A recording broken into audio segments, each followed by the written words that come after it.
Tudo bom, turma? Sejam bem-vindos a mais um bloco aqui da nossa aula. Nós vamos seguir aqui falando, a respeito de alguns conceitos básicos de eletricidade. Agora a gente vai falar um pouquinho a respeito de noções de magnetismo e campo magnético.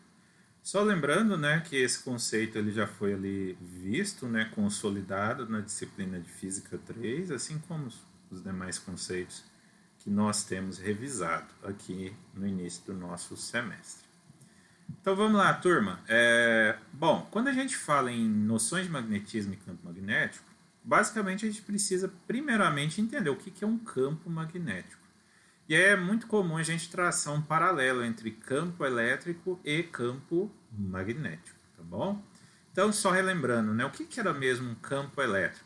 O campo elétrico, turma, é o campo produzido pelas cargas elétricas. Então, o próton, que é uma carga elétrica positiva, produz um campo elétrico.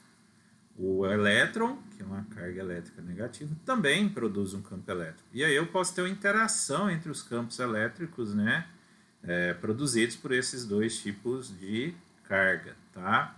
O campo magnético, turma, não é diferente, Você também vai ter algo produzindo esse campo. Porém, neste caso aqui, esse algo que produz o campo não é o que a gente chama de cargas magnéticas, tá bom? São fontes, na verdade, de campos magnéticos, tá? Então, o primeiro paralelo, a primeira correção que a gente faz, é que normalmente a gente imagina, que existem monopolos magnéticos, tá? Pode até ser que eles existam, mas até hoje não foi provado cientificamente. Então, o que nós sabemos, E aí eu gosto muito de utilizar essa figura aqui. O principal campo magnético que nós temos é o próprio campo magnético terrestre. E quem produz, quem é a fonte desse nosso campo magnético terrestre?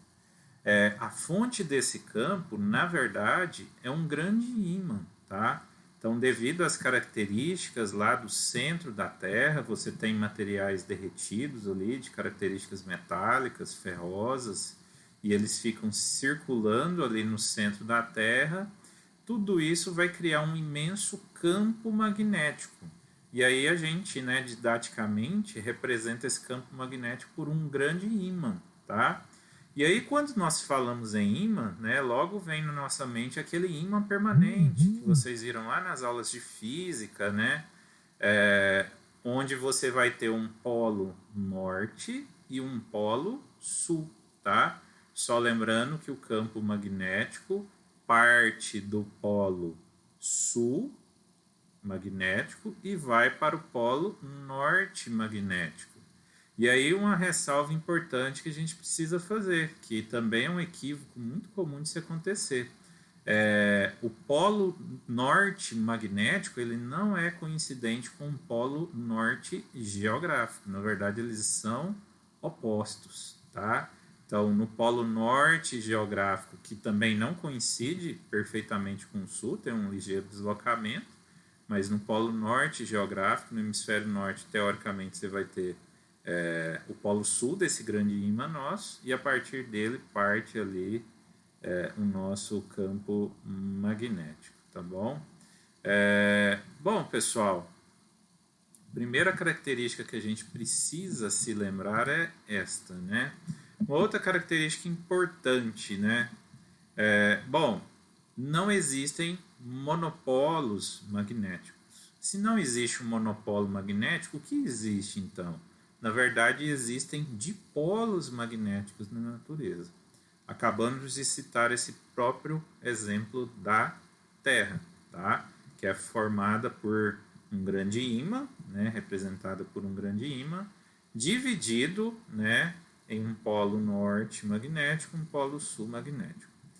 O que ocorreria se nós pegássemos esse nosso polo, esse nosso grande ímã, e dividisse ele ao meio? Vocês acham que a gente teria um polo norte apenas e um polo sul puro? Não, nós não teríamos. A partir do momento que você pega um ímã, experimentem fazer isso, peguem um ímã magnético, quebrem ele ao meio. Aquele ímã ele vai ter uma redistribuição de dipolos magnéticos tais que você vai ter um polo norte e um polo sul naquele novo ímã, aqui à esquerda, um polo norte, um polo sul nesse novo ímã aqui à direita, ou seja, não existe monopolo magnético. Então, esse aqui é um exemplo prático, né? É até feito em laboratório, onde é provado a existência dos dipolos magnéticos, tá? Bom, pessoal, mas quem é que consegue produzir esses campos magnéticos, tá?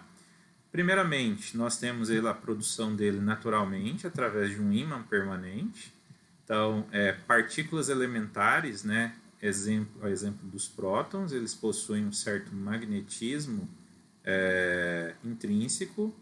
Esse campo magnético ele é uma propriedade básica dessas partículas, da mesma forma que a gente tem, né, as propriedades carga elétrica. E aí a combinação dos campos magnéticos desses várias cargas elétricas acabam produzindo um campo magnético resultante externo ao material, tá? Então, existem materiais onde a combinação dos campos magnéticos de vários elétrons podem resultar em um campo magnético resultante nulo, tá bom? Isso é uma característica particular. Por isso que você tem na natureza alguns tipos de materiais que têm a propriedade magnética natural e outros materiais que não têm essa propriedade, né? Esse material naturalmente que possui essa característica nós damos o nome de ímã, tá? Ímã permanente, tá? É aquele ímã, né, que você provavelmente teve contato e utilizou na disciplina de Física 3 e em outras disciplinas lá no ensino médio. Uma outra forma de nós termos a produção desse campo magnético é através do eletroímã, tá?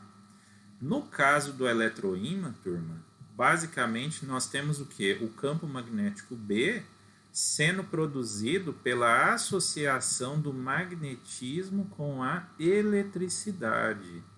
Ou seja, esse conhecimento e uso da eletricidade para a produção de campo magnético partiu do pressuposto que as duas grandezas físicas estavam intimamente conectadas, tá? Então, foi graças a vários experimentos, a gente vai ver aqui alguns na sequência, vai relembrar de alguns. Graças a isso, né, percebeu-se que a eletricidade não existia sem o magnetismo. E o magnetismo não existia sem a eletricidade.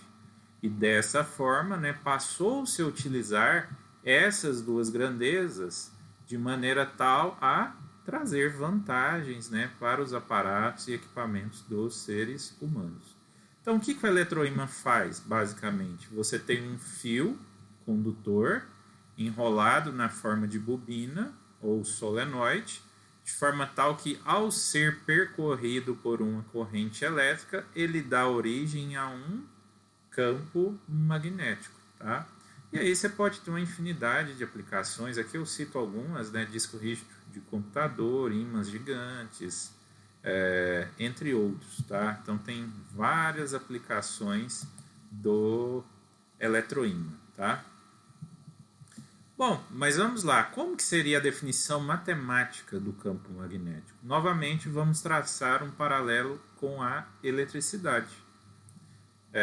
No caso da eletricidade, o campo elétrico é dado pela razão, né? É uma grandeza vetorial dada pela razão entre força elétrica e uma carga, uma determinada distribuição de carga Q. O campo magnético vai ser semelhante, pessoal. Então, ele vai ser definido como sendo um campo tal que a força da partícula que age, né, sobre essa partícula em razão da velocidade de deslocamento desta partícula neste seu campo magnético B, tá? Então, basicamente, é a razão da interação entre força e deslocamento, velocidade de deslocamento dessa nossa partícula Q aqui apresentada. Bom, o campo magnético, no caso, ele pode ser classificado ou definido matematicamente a partir dessa equação de força magnética. A força magnética ela é uma grandeza vetorial, ou seja, ela é resultado de um produto vetorial da velocidade de deslocamento, que é o nosso vetor, deslocamento da partícula, vetorial campo magnético B, na presença de um campo magnético. Nós sabemos que o resultado de um produto vetorial vai ser quem? O módulo do primeiro vetor vezes o módulo do segundo vezes o seno do ângulo formado entre eles. Por esse motivo, nós podemos utilizar então a regra da mão direita para determinar qual vai ser o sentido da força magnética aqui em questão, tá? Então eu pego aqui um determinado campo magnético aqui. No caso, através da regra da mão direita, eu vou pegar os meus dedos, os 4 dedos que sobram da mão, eles vão estar na direção do vetor deslocamento V. É o sentido, é a direção do deslocamento da minha partícula. Percebam que eu tenho meu vetor campo magnético B. Percebam que pode existir um ângulo entre os dois, né? Ou eles podem ser ortogonais, tá? Pode ter um ângulo de 90 graus. Quando eu pego os meus 4 dedos e dirijo eles até a direção do campo magnético B, para onde apontar o meu polegar, essa será o quê? A direção do meu produto vetorial V vetorial B, tá?